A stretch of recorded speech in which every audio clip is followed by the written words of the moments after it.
One of the statistics that we hear is that some veterans out of Los Angeles are waiting over 600 days for services. Right now, on average, 22 service people lose their lives to suicide every single day in this nation. Only 40% of veterans who screen positive for a serious mental condition reaches out for help, and this is a huge concern for us at Strength and Support. Strength and Support is a nonprofit organization made up of clinicians and business people and just people in the community who have all gathered for the purpose of providing primarily mental health services to veterans and their families. The VA is hit with 90,000 new claims every month. Although they do what they can, it seems very obvious to us at Strength and Support that they cannot do it alone. But we also have two other pillars of services that we provide, and one of those pillars is a mentorship program.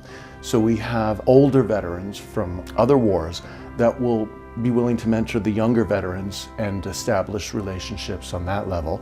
And then the other pillar that we provide is workshops and trainings and classes.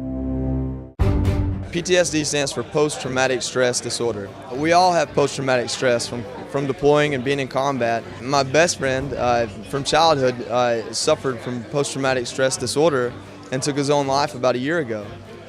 You're taking an individual who's been specifically trained to remove fear, to remove doubt, to remove concern of causing harm to others, and trying to bring them back to this important part of their being.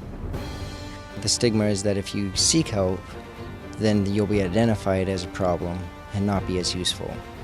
The nice thing about Strength and Support is it's a private organization that doesn't deal with the government, and you can go to them, see them, and it's confidential.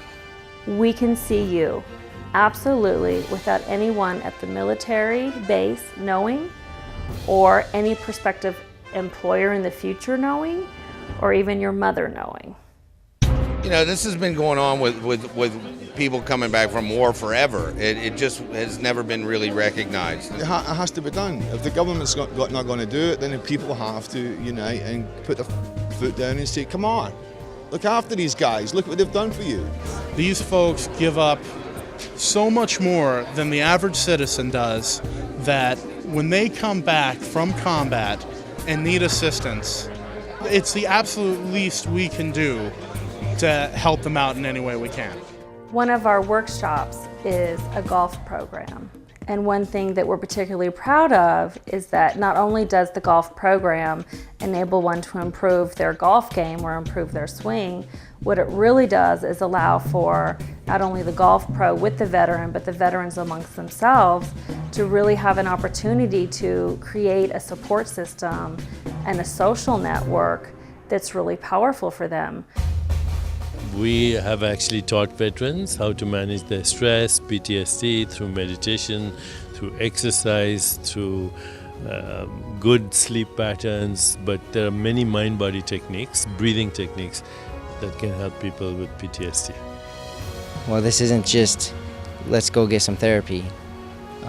There was a lot more realistic, real person-to-person kind of interaction. I create a safe environment, it's confidential, very minimal paperwork, and I start with where they're at. What do they want to work on? What are they willing and ready to work on? Currently, Strength and Support has the goal that anyone who calls for services will receive those services within a week of that call. So far, we've been able to meet that demand at 100%. I say that it doesn't matter why. I only say it matters that we help those who are still suffering the effects of that trauma, and that we find a way to reach out to them and help them, because they deserve that.